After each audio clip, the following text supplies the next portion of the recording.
The worst day of my life, said Luis Felipe Scolari regarding July 8th, 2014. A titanic 7-1 defeat to eventual winners Germany is up there with the darkest days in any national team's story. But it wasn't meant to be this way. The nation of Brazil is almost synonymous with the beautiful game. Simply, Brazil loves football and football loves Brazil. And when the South American nation won the bid unopposed to host the World Cup, expectation was rife. None more so than in the country itself. With the 2013 Confederations Cup already in the trophy cabinet, it seemed as if Brazil were awaiting the coronation of the 2014 World Cup trophy. Yet it all came crashing down in the most disastrous and embarrassing way. Ladies and gentlemen, join me as we embark on a careful descent to uncover how Brazil's World Cup dream turned into a nightmare. To kick off, we need to head all the way back to 1950. No, seriously, this story actually starts in 1950. To the World Cup specifically, held in the nation of Brazil. With home advantage on their side and the nation rampaging the competition, which included a 6-1 victory over Spain and a 7-1 victory over Sweden, Brazil were in a great place to win this tournament. In fact, Uruguay, the other nation in the de facto final, had been roundly beaten by Brazil by 5-1 just a year earlier. Add on top over 200,000 Brazilians in the Maracanã Stadium, the media began lauding their team as champions before the match had even kicked off. But fate has a funny way of showing itself, and despite Brazil taking the lead, Uruguay would recover and take victory and their second World Cup crown. An apoplectic crowd was stunned. In fact, match winner Alcides Gagigia later quipped that only 3 people had ever silenced the Maracanã: Frank Sinatra, the Pope, and himself. It may be difficult now to gauge the embarrassment this caused Brazil, but believe me when I say they still hurt from this loss today, 74 years on. In fact, up until this point, Brazil's strip was white. But after this match, it was concluded that because of the magnitude of the defeat, they could never wear white again. The pressure of hosting the World Cup had proven too much for them, and it wasn't until 2014 that they would get their chance again. Now, when FIFA announced Brazil as the host nation for the 2014 World Cup, the lay of the land looked a little different to 1950. In the meantime, the South Americans had won 5 World Cups and really established themselves as one of international football's greatest nations. However, the period between the announcement of hosting and the tournament kicking off was patchy for Brazil, to say the least. At both the 2006 and 2010 World Cups, Brazil were knocked out in the quarterfinals without being particularly impressive in either tournament.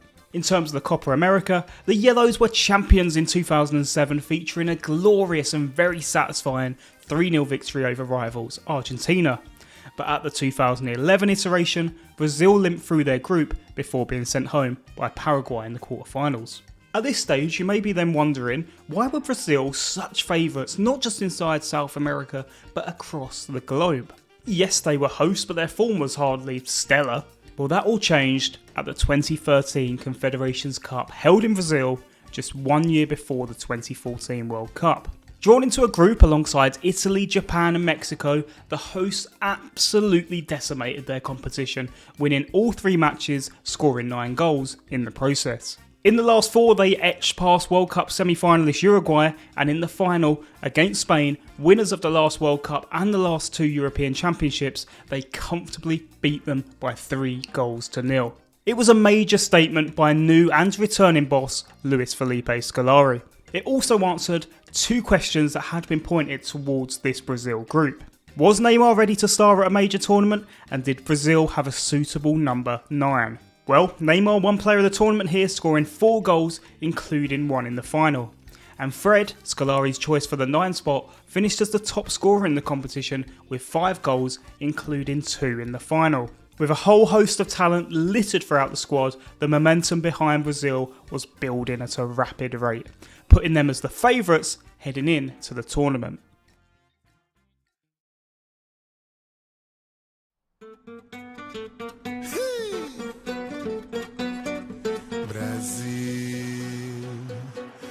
Brasil, brasileiro. O Brasil, samba que dá bambolear e faz gingar. O Brasil do meu amor, terra de nosso Senhor. The time had finally come. Football had returned to its spiritual home in the Southern Hemisphere as the excitement grew large. Brazil, the hosts and favourites, were drawn into Group A alongside the Europeans of Croatia, the North Americans of Mexico and the Africans of Cameroon, with the Blazers up first. The atmosphere had reached utter fever pitch by the time the players emerged onto the field, with the national anthem ringing out for the whole world to listen to. Soon enough, kickoff was here and the party was underway in the stands. Yet football has a funny way of not doing what's expected, and 11 minutes in, the arena in Sao Paulo had been silenced as a scrappy cross was turned into his own net by Marcelo. Was Brazil cracking under the pressure again? Not quite, as the poster boy for the competition, Neymar, announced his arrival with a low drive into the bottom corner to equalise for his nation before half time. In the second half, Brazil began to move the needle as Neymar dispatched a second from the spot after the hosts were awarded a very dubious penalty to say the least. And the match was sealed late on when Oscar's close controlled dribbling saw him create space for a low drive into the net, as the favourites opened up with a solid, but albeit not perfect, 3-1 victory over Croatia. Next up would be Mexico, a tricky side with an equally passionate diaspora of football fans that had descended south for the tournament. They had opened up their competition account with a 1-0 victory over Cameroon, where they had dominated large amounts of possession in an otherwise end-to-end affair. In this one though, they were heavily reliant on their talismanic goalkeeper, Guillermo Ochoa, who pulled off many blinding saves in this one to keep the score tied at 1-1. Mexico themselves did have chances, but Julio Cesar was just as equal in Brazil's net. In the end, neither side could find a breakthrough, and as such the hosts would need a result to ensure they not only qualify from the group, but also top it. Their final group opponent would be Cameroon. The Central African nation had underwhelmed at the tournament in their opening two matches, losing both without scoring a goal, and as such, they were already eliminated from the competition. Brazil, meanwhile, had been lukewarm in their opening two matches, and a statement win here would give them real momentum heading into the knockout stage. That's what Scolari would have hoped for anyway, and fortunately for him, luck was on his side. Brazil were monstrous in this clash. Neymar opened the scoring as he was left unmarked to tap home at close range. Joel Matip would find an equaliser to level the scoring, but after this the Yellows took the game by the scruff of the neck and did not relent. Neymar added his second and therefore his fourth in 3 matches with a tidy finish. Questioned frontman Fred found his mojo as he nodded in from close range before Fernandinho combined well and finished like a seasoned striker to blaze past Cameroon and send themselves through in first place. The early tests had been overcome by Brazil. They avoided any major setbacks to top the group, and their star man Neymar was in fine form. The knockouts though are unforgiving. They only give one chance, and Brazil would have to be ready for the challenges to come. First up in the knockouts was Chile, a nation who were riding high after defeating Spain in the group stage, which ultimately sent the holders home from the tournament. In this one though, Brazil got off to the perfect start as a Neymar corner was flicked on by Thiago Silva before being bundled home by David Luiz. However, the joy would only be short-lived as a defensive mix-up between Hulk and Marcelo was capitalised on by Alexis Sanchez, who fired into the bottom corner. Despite heavy Brazilian pressure from here, Chile has shown themselves to be remarkably resilient as the match ran through to penalties. Neymar in the 5th spot for penalty taking dispatched his with ease before Yara for Chile stepped up and rifled the post. Scolari's men had their blushes spared here as they reached the last 8 for the 6th straight World Cup. The quarterfinals would see yellow take on yellow. Colombia were absolutely flying at the 2014 World Cup. James Rodriguez was scoring goals for fun, including one of the best goals ever seen at a major tournament. All 3 group matches won, 2010 World Cup semi-finalist Uruguay easily beaten in the last 16, but this would be an almighty test for both sides. Once more though, Brazil started perfectly, with Thiago Silva netting from a corner. The second goal would come midway through the second half with David Luiz scoring quite frankly a ludicrously good free kick into the top corner. Colombia would pull back a consolation from James Rodriguez, but it wasn't enough. This was Brazil's toughest test yet, and probably their best performance. However, there were two major ramifications to this result. Firstly, in the 63rd minute, Thiago Silva sneakily attempted to steal the ball off Ospina's kick-out, but the referee was not having any of it and booked the centre half.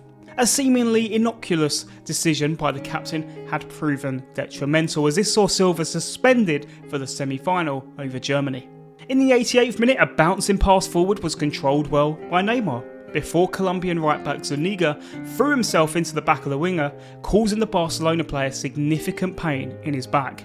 It later transpired that Neymar had suffered a fractured vertebrae from the incident and had to be stretchered off, meaning that he too would be missing from the semi-final with Germany. July 8th, 2014. The day that would change history. The night that football, as we know it, died. As the players emerged from the tunnel for the match, fans across the globe were expectant of a close affair between two international titans. With David Luiz in situ as standing captain, he led the Brazilian team into the anthems by holding up a shirt with Neymar on the back in tribute to the superstar. Germany kept the faith with Miroslav Klose as their number 9, who needed just one goal to surpass the great R9's record of most World Cup goals. What's often forgotten now is that Brazil actually started this match reasonably well, certainly on top, with a couple of speculative efforts. However, in the 11th minute, Germany got forward for the first time and won a corner. Klose whipped it in and Müller volleyed home with some horrendous marking from the hosts. It seemed clear already that without the leadership of Thiago Silva, the backline would face some issues. But it was still early on and Brazil had time to get back into it. However, if Germany was strong and immovable in defence, Brazil were anything but. They were all over the place, being run absolutely ragged by Germany's quick transitions. On the 22nd minute, a World Cup record long held by Brazil's Ronaldo was broken by Miroslav Klose, who netted his 16th World Cup goal against Brazil with a simple finish at the second time of asking. The iconic image of the old Brazilian man clutching at the World Cup trophy would move people across the globe, and this would kickstart an onslaught of gigantic proportions. Just 2 minutes later, Germany were 3-0 up. Slack defending once more allowed Kroos to turn goalscorer, rifling the ball home. Almost straight from kickoff, Brazil fell to pieces yet again, with Luis Gustavo being far too casual, allowing Khedira and Kroos to practically walk the ball into the net. Another 2 minutes passed and it was 5-0 before the 30th minute. Ozil providing, Khedira finishing, as this Brazil side that had been favourites to win the tournament were utterly imploding in a home World Cup again. The world watched in disbelief, Scolari covering his eyes, Thiago Silva in tears, and the Brazilian 11 were in complete paralytic shock. The second half saw attempts by Brazil to pick up a consolation, but Neuer was more than equal to their threats. More static defending allowed Germany to pick up a sick through substitute Andre Schürrle in the 68th minute. A seventh came 10 minutes after, with that man Schürrle firing again, which even got a round of applause from the Brazilians in the stadium, who by this point well and truly accepted their fate. The man most scapegoated by the fans though was striker Fred, who every time he appeared on the big screen was booed viciously, which felt a little unfair given the inexcusable defensive efforts by Brazil. Oscar would find a lowly consolation in the 90th, which felt like Germany had gifted them in some form of embarrassed apology by the Europeans. And that would wrap the match up. Brazil 1, Germany 7. People had felt before the match that Brazil, led by former World Cup winner Scolari, were being guided by destiny and they could not lose. The supporters were utterly besotted by their national team before the match, and the emotions were high. Too high in fact, causing players and fans alike to be unable to even think straight. Brazil actively encouraged mourning of Neymar before kickoff that transcended from the players holding a Neymar jersey and Scolari himself wearing a Força Neymar cap. It was moving, no question, but was it necessary, and did it play into the hands of the Germans? Almost certainly. Deutschland in the first half did not only look like they were going to score with every attack, they did, and before long Brazil were 5-0 down in their home World Cup in the semi-final before the 30th minute. It was rubbing salt in the wounds that Klose would score to take the record of the Brazilian Ronaldo too. The rest of the match may well have been a blur for spectators in the stadium, a long drawn out execution of their nation with the whole world watching. Any TV cameras around fans after the match were being mobbed with assertions that heads must roll for the performance as anger filled the streets around Belo Horizonte. The Brazilian media didn't give any respite either. 0 out of 10 for every player was given by a major newspaper outlet, O Globo. Scolari post-match, usually so animated and full of life, was downtrodden and apologetic. He referenced that he would be remembered as much for this crushing defeat as he would for his World Cup win. He described it as the worst day of his life. Forget football, forget sport. This was a major world event. A where were you when Brazil lost 7-1 moment? The location, the match, the result. We may never see anything like this ever again. A decade on now, and this result is synonymous with football. In fact, it transcends the sport. People the world over still recount it as one of the greatest shocks the game has ever seen. Brazil hasn't yet recovered to World Cup glory, and in fact it still remains their best finish at the tournament since 2002. There has been Copa America glory though, in 2019, in Brazil no less too, but that result in 2014 still haunts them to this day. In 1950, the Maracanã was stunned into silence as Brazil were disgraced in their home World Cup. In 2014, they didn't even make it to the Maracanã. The disgrace had already happened before, on July 8th, 2014. Ladies and gentlemen, let me know where you were when Brazil lost 7-1 to Germany down below. And if you enjoyed this, please let me know by leaving a like, and I will see you all very soon.